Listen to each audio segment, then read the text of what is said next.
Adobong manok naman ngayon mga katrops.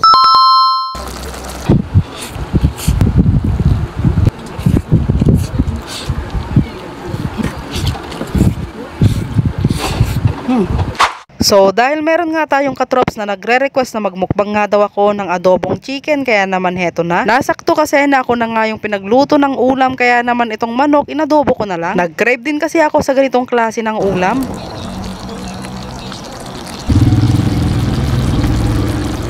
So dahil naluto na nga natin yung ulam, kaya naman sumandok na nga ako dito ng napakaraming kanin. Yung mga kasama ko nga pala dito sa bahay ay nauna na nga kumain, kaya naman eto na lang yung natirang ulam. Abay, mabuti na nga lang at meron pang natira, dahil kung wala ay siguradong mapapa-auto pansit kanton ako neto.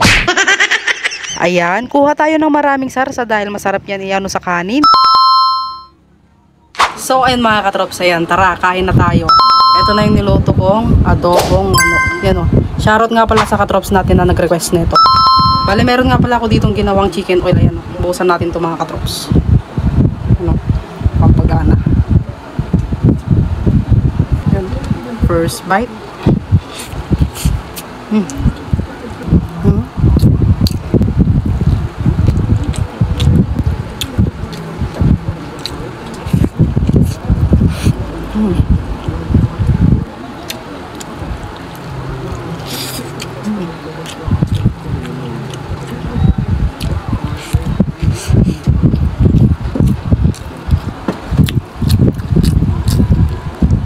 Sarap ng sarsa.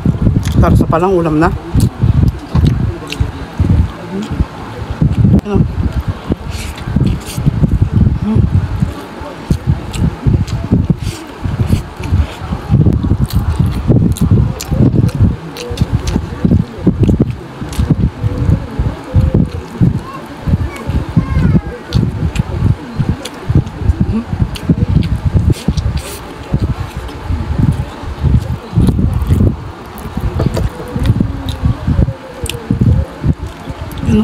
Big bite.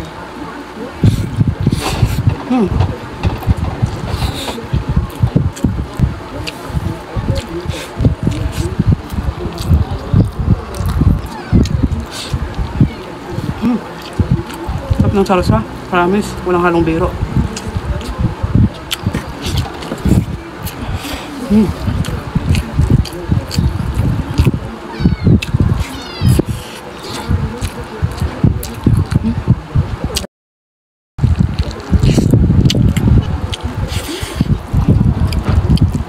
Yan o, last bite na tayo mga katrops.